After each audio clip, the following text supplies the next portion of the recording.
वडेट्टीवारांचे आरोप खरे, निकमांवर देशद्रोहाचा गुन्हा दाखल करा।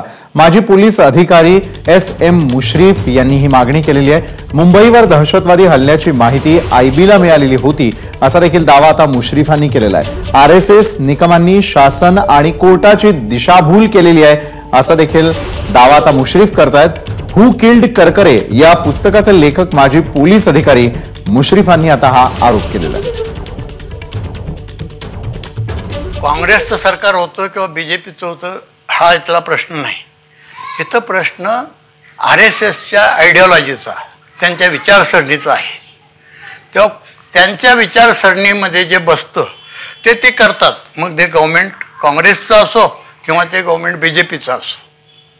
आता ह्यामध्ये ह्या प्रकरणी आरएसएस आणि उज्ज्वल निकम ह्या दोघांनी मिळून त्यावेळेच्या शासनाची दिशाभूल केली आणि कोर्टाची दिशाभूल केली। त्यामुळं उज्ज्वल निकम हे ह्या सगळ्या बाबीसाठी संपूर्णपणे जबाबदार आहेत आणि त्यांच्यावर देशद्रोहाचा गुन्हा दाखल झाला पाहिजे असं माझं म्हणणं आहे।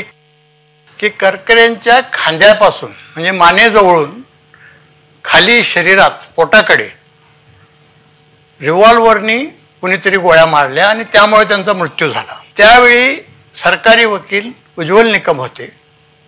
त्यांनी ही बाब कोर्टाच्या निदर्शनास आणून ह्या ज्या गोळ्या रिव्हॉल्वरनी त्यांच्या मानेतून त्यांच्या शरीरात ज्या मारल्या तो अधिकारी कोण होता ह्याची चौकशी करण्यासाठी चौकशी जे अधिकारी असतील त्यांना आदेश द्यावेत असं त्यांनी कोर्टाला सांगायला पाहिजे होतं, पण त्यांनी मुद्दाम सांगितलं नाही।